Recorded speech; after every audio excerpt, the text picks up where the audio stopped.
उत्तर प्रदेश के यशस्वी, तपस्वी, मनस्वी, ओजस्वी मुख्यमंत्री, आज के हमारे मुख्य अतिथि, हम जैसे कार्यकर्ताओं, लाखों करोड़ों कार्यकर्ताओं को उंगली पकड़कर चलाने वाले, इस प्रदेश की दशा और दिशा को सुधारने वाले योगी आदित्यनाथ जी का एक बार हम सभी खड़े होकर तालियां बजाकर स्वागत करेंगे।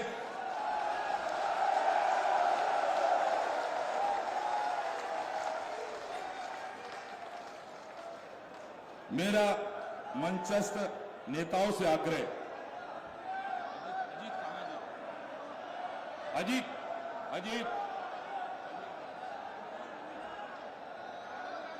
हम सभी, हमारे सांसद जी, हमारे जसवंत जी सैनी, मोहित बेनीवाल जी, सुरेश राणा जी, एकल फूल छोटी सी श्रेणी में चौधरी किरत सिंह जी, मुकेश चौधरी जी एकल पुष्प भेंट कर हृदय से स्वागत करेंगे।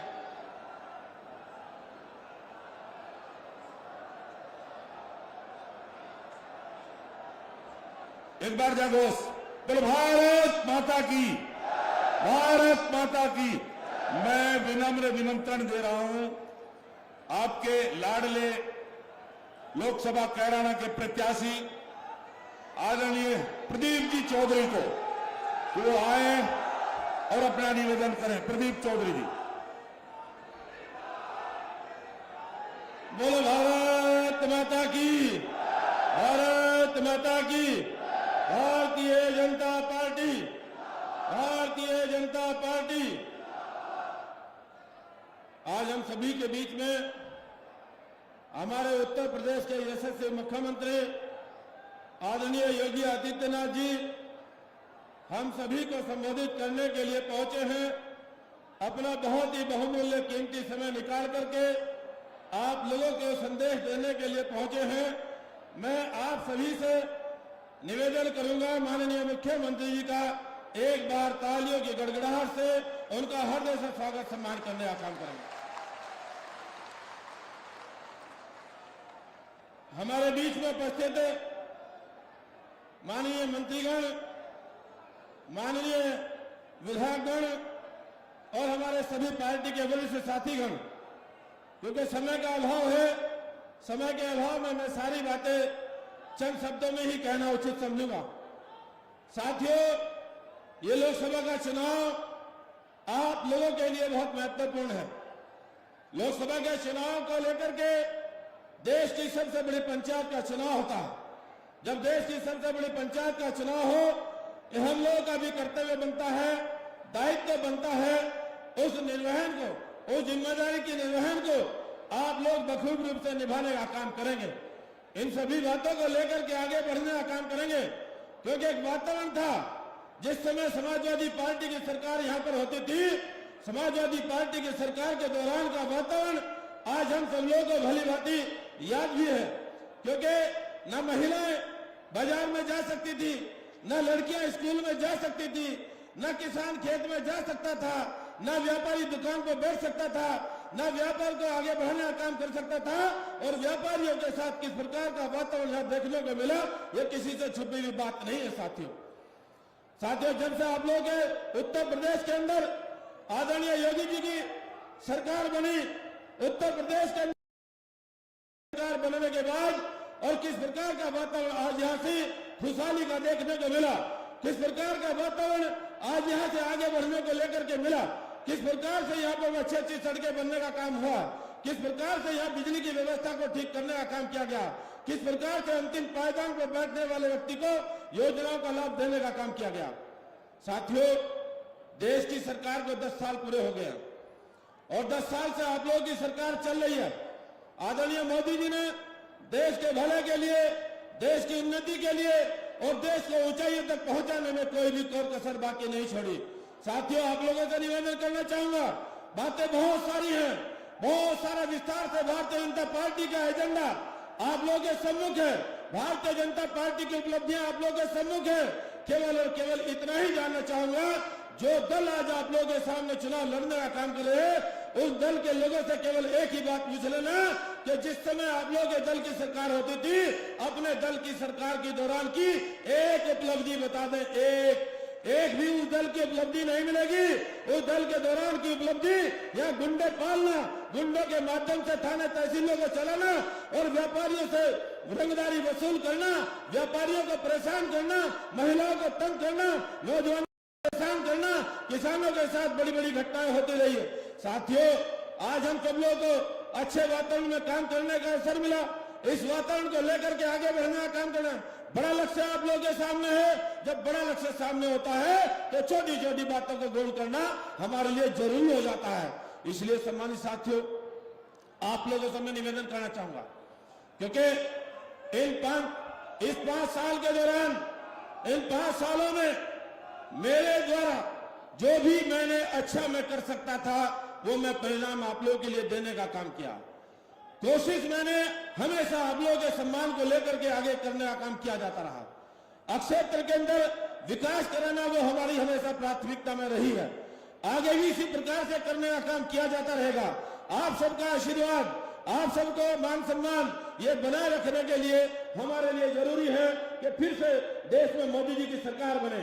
इन 5 सालों के दौरान और इससे पहले भी कार्यकालों के दौरान कहीं किसी प्रकार की कोई बात, कोई त्रुटि मुझसे होगी, उसकी माफी दे करके आगे बढ़ने का काम करेंगे और उसको माननीय प्रधानमंत्री जी को ध्यान में रख करके, आदरणीय उत्तर प्रदेश के मुख्यमंत्री आदरणीय योगी आदित्यनाथ जी के विचारों को सुन करके, इनके विचारों को लेकर के जन जन तक पहुंचने का काम करना है। समय कम रह गया है, काम ज्यादा है। जब समय कम होता है, काम ज्यादा होता है, उसके लिए आप लोगों ने फैल करके काम करना है। बहुत दूर दूर का नहीं, अब आप लोगों ने आकर के अपने अपने गांव को, अपने अपने अड़ोस पड़ोस को, अपने बूथों को आप लोग अच्छे तरीके से मजबूत करने का काम करेंगे और संगठित होकर के अपने बूथों को अच्छे तरीके से देख लेने का काम करेंगे, तो मैं समझता हूं एक अच्छा परिणाम निकालने में बहुत बड़ी सहायता देखने को मिलेगी। मैं अपनी वाणी को ज्यादा लंबी न करते हुए आप सभी का हृदय से अभिनंदन करता हूं, आप सभी का धन्यवाद करता हूं। ये चुनाव आप लोगों के लिए बहुत महत्वपूर्ण चुनाव है।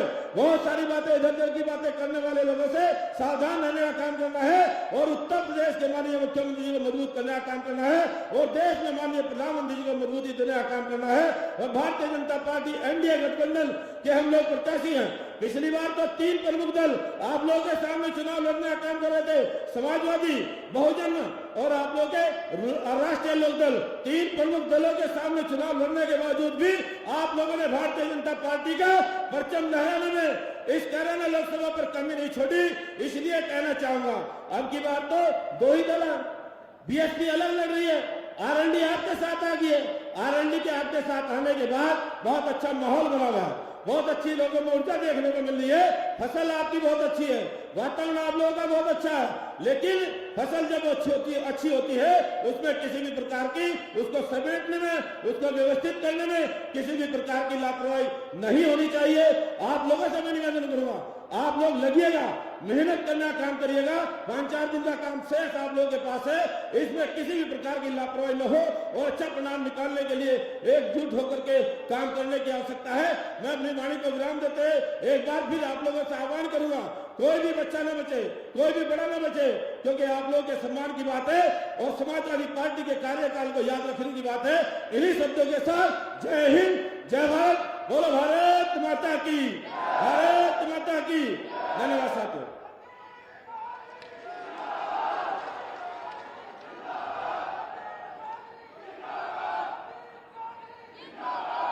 घर भी बने गरीब का, घर भी बने गरीब का, कुटिया की रक्षा हो।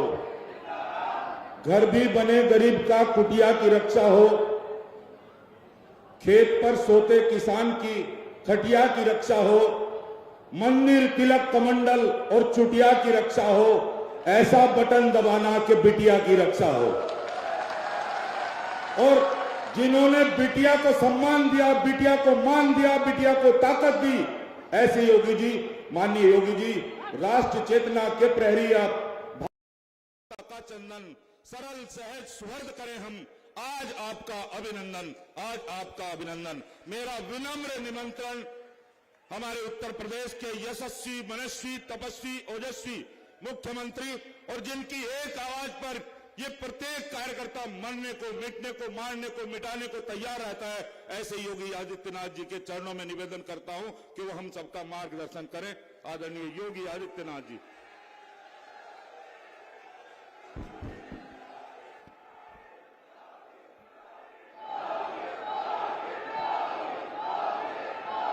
भारत माता की, भारत माता की, भारत माता की, वंदे वंदे वंदे। मंच पर उपस्थित उत्तर प्रदेश सरकार के मंत्रिमंडल के मेरे वरिष्ठ सहयोगी, प्रदेश के गन्ना मंत्री चौधरी लक्ष्मी नारायण जी, प्रदेश के औद्योगिक विकास विभाग के राज्य मंत्री श्री जसवंत सिंह सैनी जी, लोकप्रिय सांसद और भारतीय जनता पार्टी के प्रत्याशी प्रदीप चौधरी जी, पूर्व मंत्री श्री सुरेश राणा जी,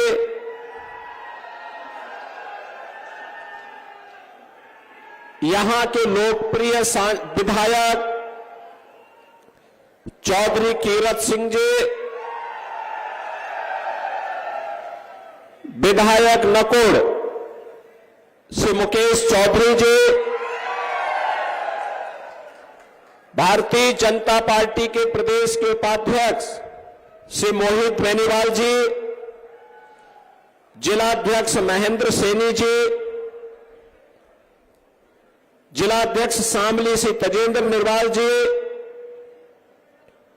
विधान परिषद सदस्य चौधरी वीरेंद्र सिंह जी, लोकसभा संयोजक प्रमोद सैनी जी, जिला पंचायत अध्यक्ष सहारनपुर श्री मांगेराम चौधरी जी, पूर्व विधायक महिपाल सिंह माजरा जी, पूर्व मंत्री साहब सिंह सैनी जी, मंच पर उपस्थित भारतीय जनता पार्टी के सभी पदाधिकारीगण, राष्ट्रीय लोकदल और अन्य सहयोगी दलों के हमारे सभी पदाधिकारीगण और उपस्थित गंगों के सभी मेरे उपस्थित बहनों और भाइयों, महाराजगंज की इस पावन धरा को, जिसे देवादिदेव महादेव भगवान शिव का आशीर्वाद प्राप्त है और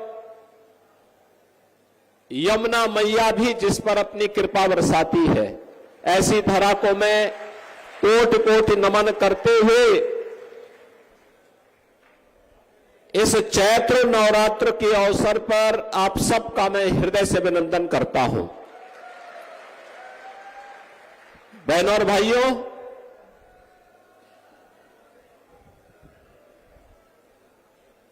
सभी देवी देवताओं का नवरात्रि के अवसर पर मां शाकंभरी और बाला त्रिपुर सुंदरी के इस धाम में आगमन होता है, यहां देवी के दर्शन करने के लिए। और इस अवसर पर आप सबके कारण मुझे भी गंगों में आने का अवसर प्राप्त हो रहा है। आज मुझे बहुत अच्छा लगता है जब मैं सहारनपुर आता हूं तो सहारनपुर में अब विकास हो रहा है। अब दंगा नहीं है, कर्फ्यू भी नहीं है, भय और दहशत भी नहीं है, बल्कि सहारनपुर विकास की धारा के साथ जुड़ करके विकसित भारत की तर्ज पर विकसित उत्तर प्रदेश के सपने को साकार करने के लिए एक विकसित सहारनपुर बनाने के लिए कृत संकल्पित दिखाई दे रहा है।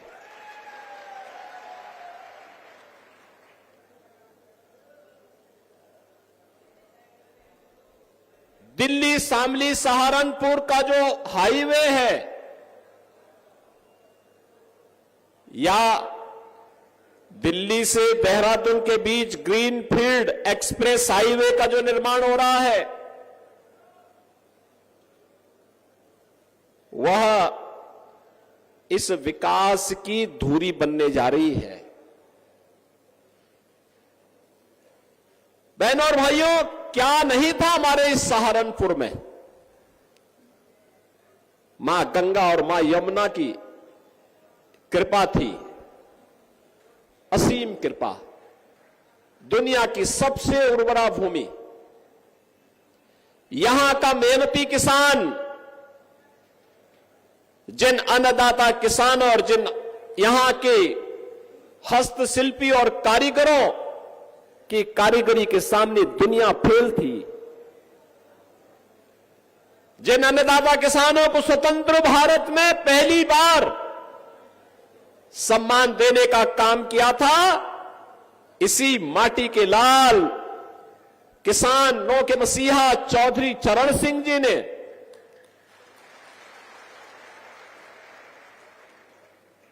चौधरी चरण सिंह जी के द्वारा किसानों के हितों में किए गए कार्यों के प्रति कृतज्ञता ज्ञापित करने के लिए ही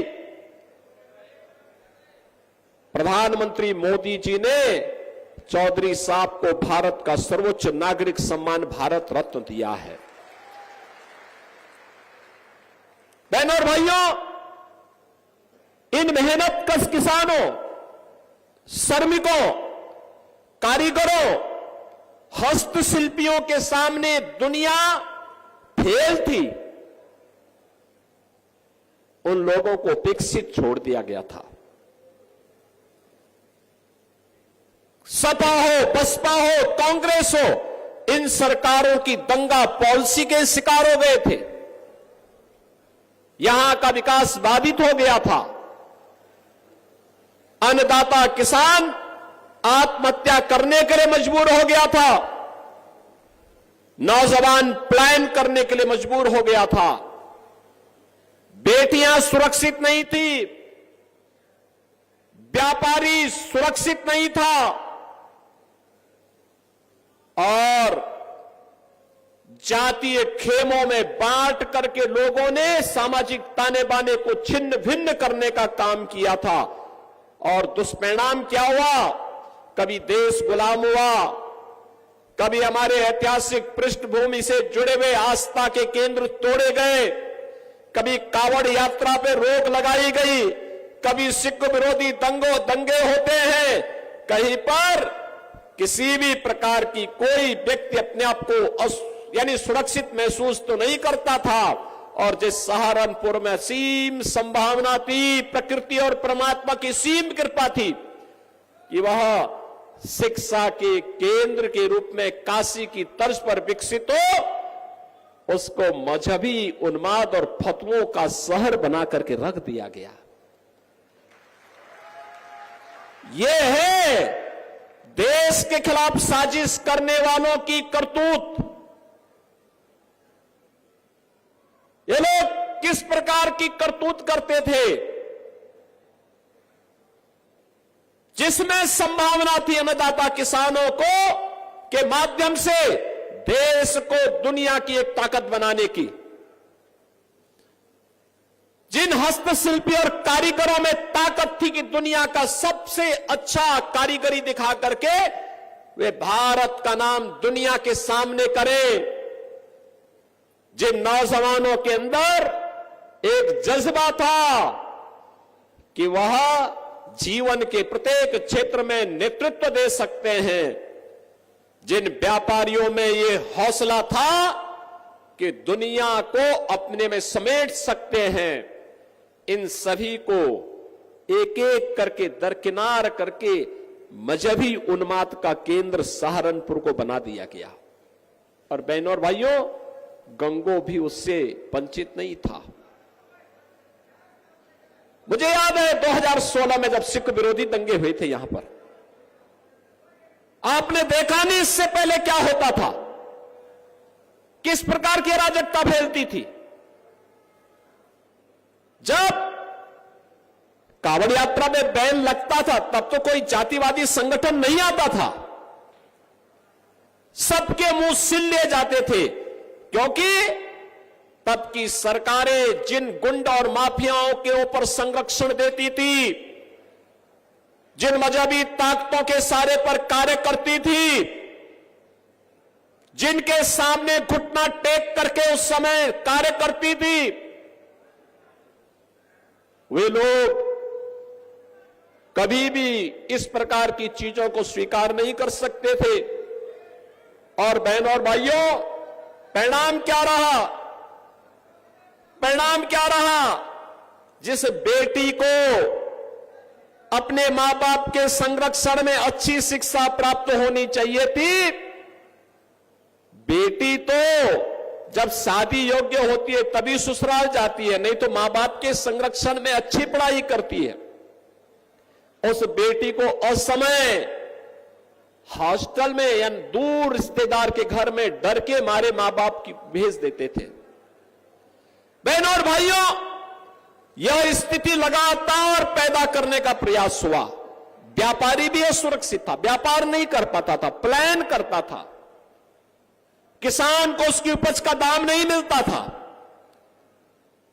अराजकता का तांडव था। जब कुछ नहीं हो पाया इन लोगों से विकास का कार्य, पहले से बंद चल रही चीनी मिलों को ही बंद करके बेचना प्रारंभ कर दिया। यही तो होता था सपा बसपा कांग्रेस के समय। और आपने पिछले 10 वर्ष में मोदी जी के नेतृत्व में बदलते हुए नए भारत को देखा है। ये नया भारत, दुनिया के अंदर भारत का सम्मान बढ़ा है, सीमाएं सुरक्षित हुई हैं, आतंकवाद नक्सलवाद समाप्त हुआ है, विकास के बड़े बड़े कार्य हो रहे हैं, हाईवे, रेलवे, मेट्रो,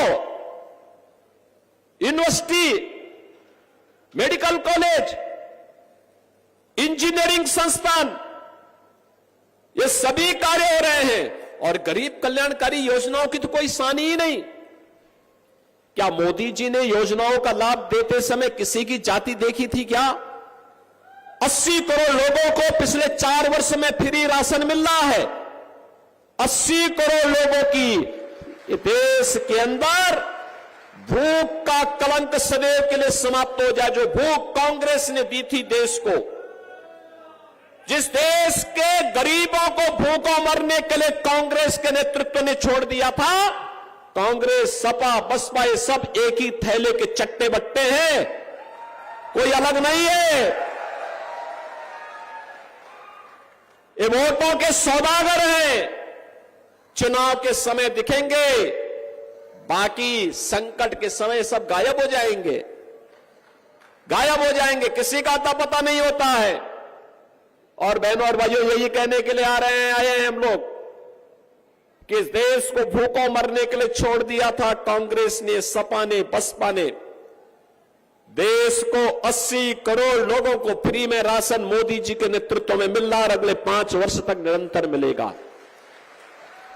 कोरोना में दुनिया उभर नहीं पाई अभी तक, लेकिन भारत में कोई संकट कोरोना का नहीं। 60 करोड़ गरीबों को देश के अंदर 5 लाख रुपए की स्वास्थ्य बीमा का कवर।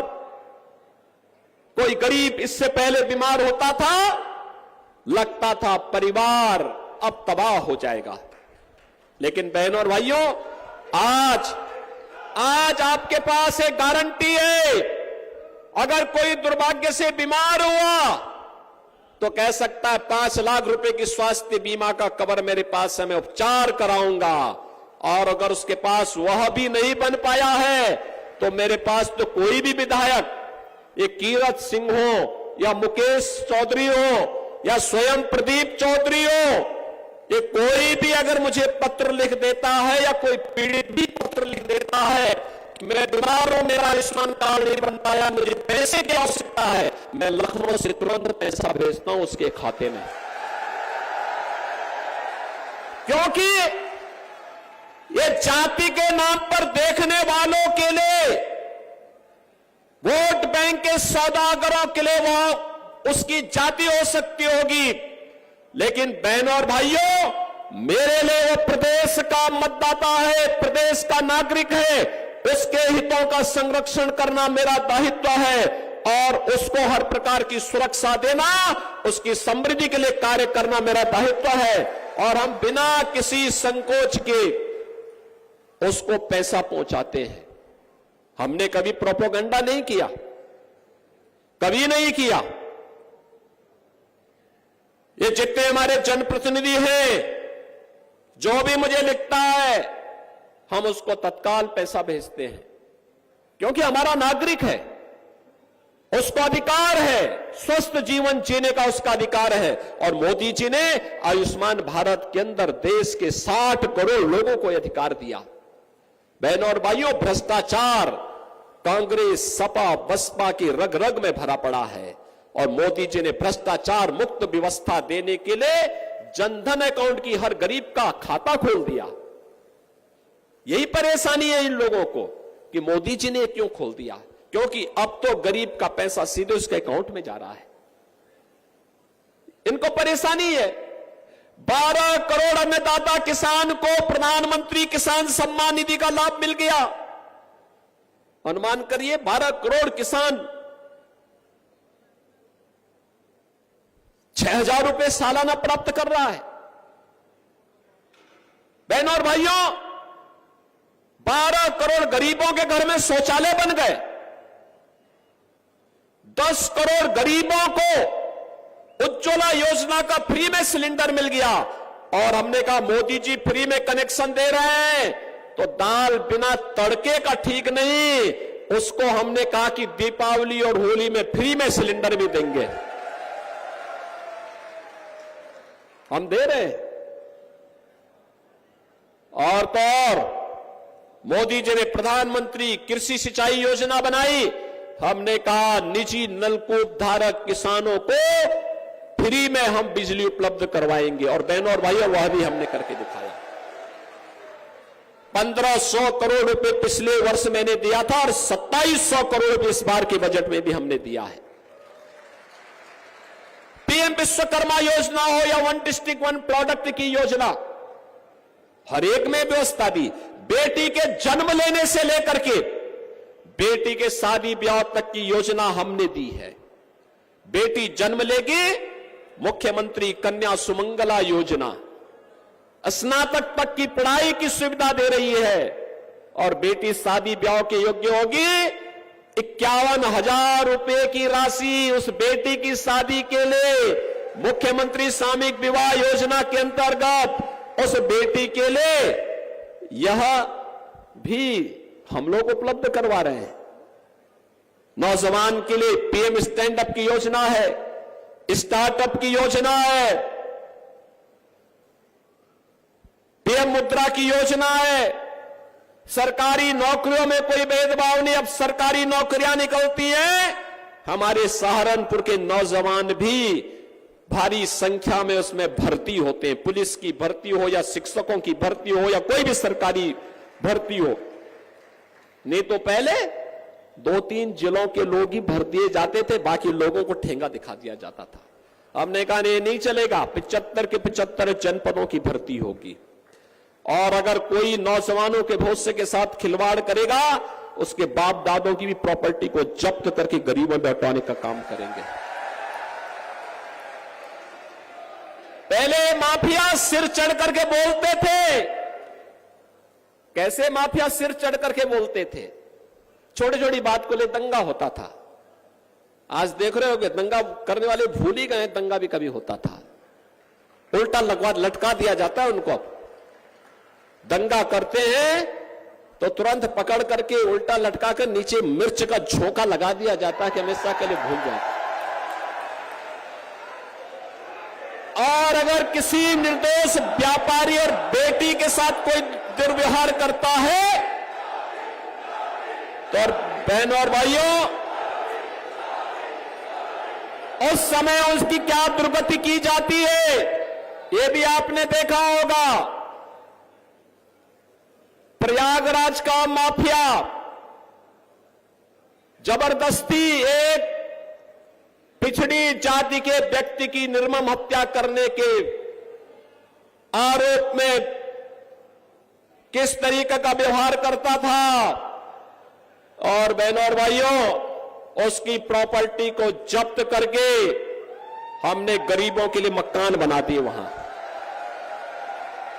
लोगों ने कहा ये सब क्या कर रहे हैं, तो बहुत बड़ा माफिया है। हमने कहा कितना बड़ा माफिया है तो समय बताएगा, लेकिन फिलहाल गरीबों को मकान बनाऊंगा भी और अपने हाथों से मैं देने के लिए जाऊंगा, और मैं स्वयं गया था वहां देने के लिए। बहनों और भाइयों, यह केंद्र की या राज्य की जो भी सरकार है, इसका एक ही विजन है, और वह है जनता जनार्दन की सेवा करना, अपने राज्य को और अपने देश को दुनिया की सबसे बड़ी ताकत बना देना, क्योंकि इसी में आपका भविष्य भी उज्जवल है और आने वाली पीढ़ी का भविष्य भी उज्जवल है। बहनों और भाइयों, इसीलिए हम लोग आए आपसे कहने के लिए। ये चुनाव में सबको याद आता है, किसी को जाति नजर आती है, किसी को मत और मजहब नजर आता है, किसी को कुछ और नजर आता है, लेकिन हम लोगों को चुनाव के दौरान भी, चुनाव के बाद भी, चुनाव के दौरान भी, बाढ़ के समय भी मैं ही आया था इधर। तब ये सभा बसपा कांग्रेस किसी के लोग नहीं आए होंगे, क्योंकि उनको फुर्सत ही नहीं थी। किसी को इटली जाने से फुर्सत नहीं है, किसी को कहीं और जगह इंग्लैंड घूमने से फुर्सत हो, तब ये लोग यहां आएंगे ना। और जब सत्ता में रहते हुए इन्होंने लूटा होगा, उस पैसे को देखने के लिए जाते होंगे, लेकिन उसको हम लोग यहां पे दुरुपयोग नहीं करने देंगे। घबराइए मत, धीरे धीरे करके वो पैसा भी भारत में वापस आएगा और गरीबों के लिए इसी प्रकार की योजनाओं का लाभ भी देंगे। और इसलिए आज हम सब आए हैं। बहनों और भाइयों, आपसे कहने के लिए मैं आया हूं एक बार, मोदी जी देश की आवश्यकता है। मोदी जी ने देश को विकास का एक एजेंडा दिया है, सुरक्षा का माहौल दिया है, 140 करोड़ लोगों का सम्मान बढ़ाया है, और भारत को दुनिया की तीसरी बड़ी अर्थव्यवस्था बनाने के लिए मोदी जी को तीसरा कार्यकाल आवश्यक है। और मोदी जी को तीसरे कार्यकाल के लिए प्रदीप चौधरी को भी तीसरी बार कैराना में सांसद के रूप में जीतना आवश्यक है। बहनों और भाइयों, आपने प्रदीप चौधरी को 2017 में विधायक बनाया था, बाद में सांसद पद के उपचुनाव में वह चुनाव लड़े थे और चुनाव जीते। चुनाव जीतने के बाद फिर से आपने उनको सांसद के रूप में चुनाव बना करके भेजा। आज फिर से आपके बीच में है। अपनी सहजता, अपनी सरलता, अपनी उपलब्धता, एक संसदीय क्षेत्र काफी बड़ा होता है, गांव गांव जाने का प्रयास होता है, लेकिन हमें देश के बारे में सोचना है। हमने इसीलिए कीरत सिंह को और मुकेश चौधरी को उन विधानसभा क्षेत्रों में दायित्व दिया है, वे विकास के लिए कार्य करें, जो भी विकास की आवश्यकता है उसके बारे में बताएं। ये दोनों लोग मेहनत करते हैं, कार्य करते हैं, प्राणपण से जुड़ते हैं, और तब जाकर के विकास की योजनाएं आती हैं। बाढ़ संबंधी समस्या का समाधान करने में लोग सफल हो पाते हैं। बहनों और भाइयों, आपसे ये कहने के लिए मैं आया हूं कि यहां की समस्या का समाधान करना यह हमारा कार्य है, हम लोग इसको करेंगे। देश के हित में हमें बड़े फैसले लेने के लिए देश के अंदर एक ऐसी सरकार चाहिए जो 140 करोड़ लोगों के बारे में सोचे। और इसीलिए कहा जा रहा है ये चुनाव फैमिली फर्स्ट बनाम नेशन फर्स्ट का चुनाव है। कुछ लोगों के लिए अपना परिवार महत्वपूर्ण हो जाता है, वे उससे बाहर नहीं सोच सकते। हमारे लिए तो 140 करोड़ का भारत ही मोदी जी के लिए अपना परिवार है, इसलिए 140 करोड़ लोगों के लिए देश के बारे में मोदी जी सोच रहे हैं। कुछ लोगों के लिए जाति के नाम पर लोग आएंगे, लेकिन जब जाति पे संकट आएगा ये सब गायब हो जाएंगे, तब इनको ये नहीं दिखाई देगा।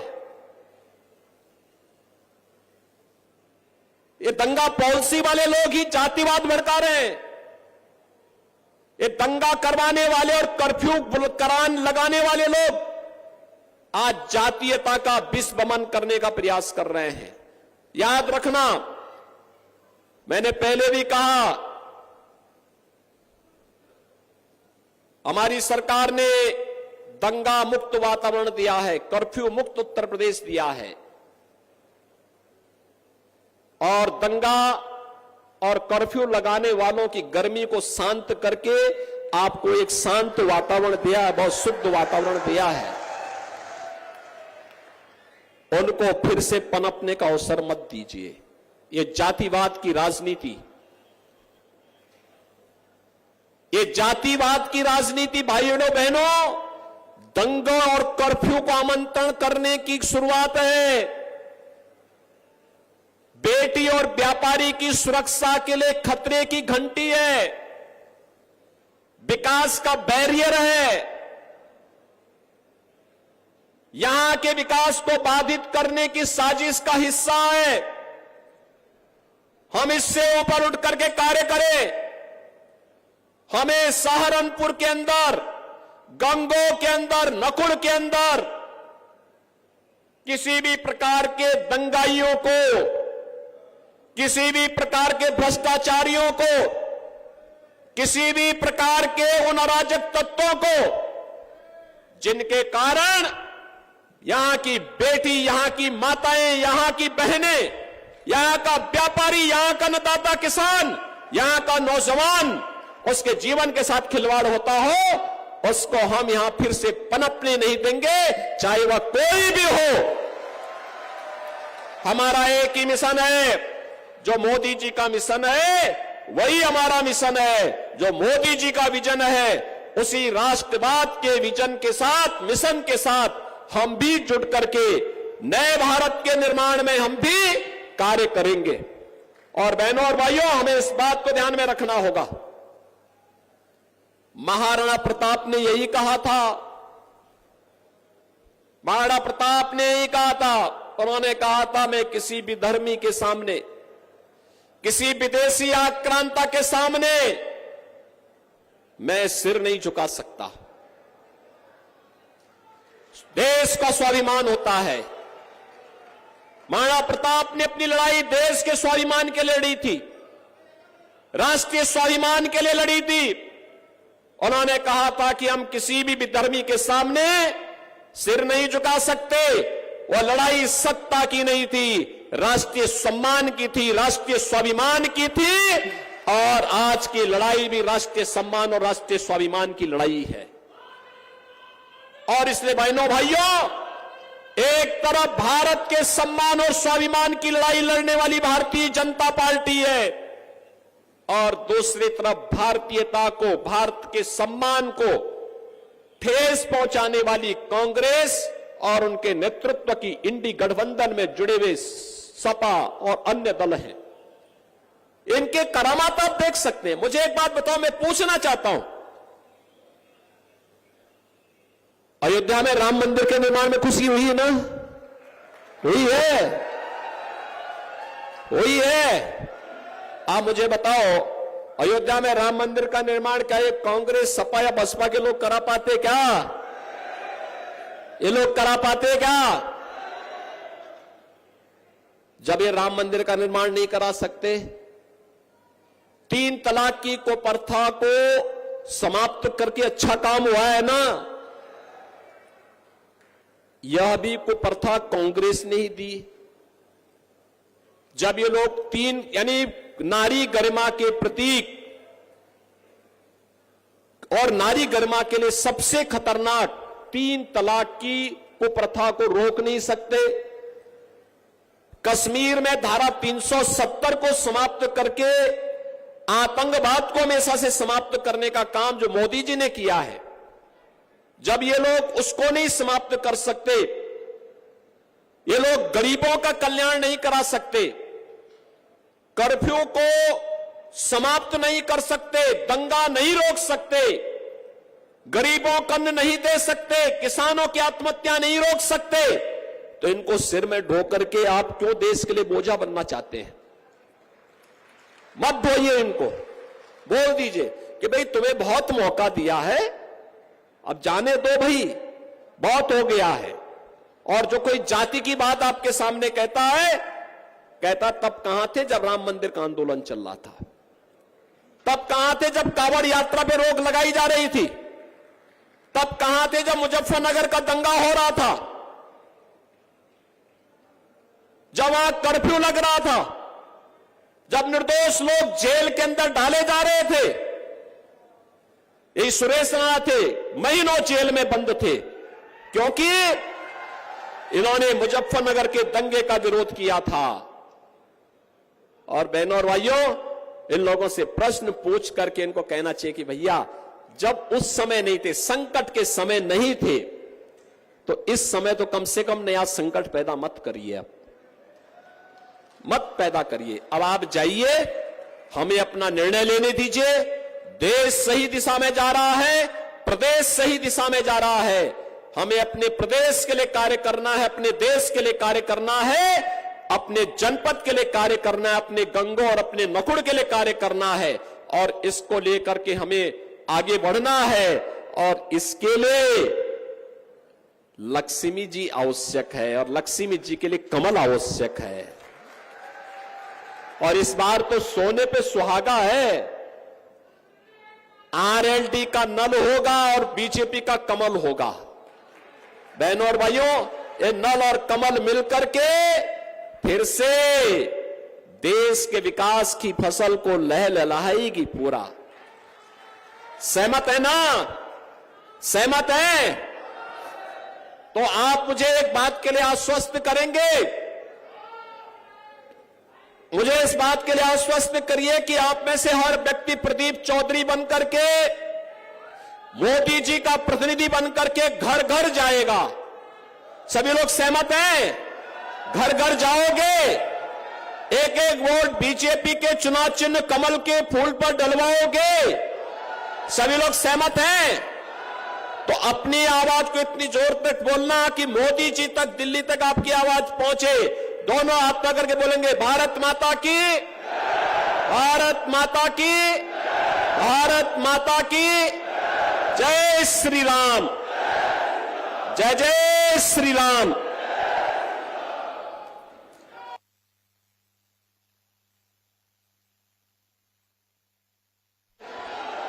बहुत बहुत सभी का धन्यवाद।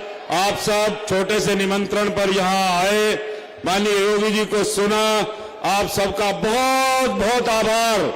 आप सभी से निवेदन, सभी सुरक्षित शांति के साथ अपने अपने गंतव्य की ओर जाएंगे, प्रशासन को सहयोग करते हुए चलेंगे। बहुत बहुत धन्यवाद।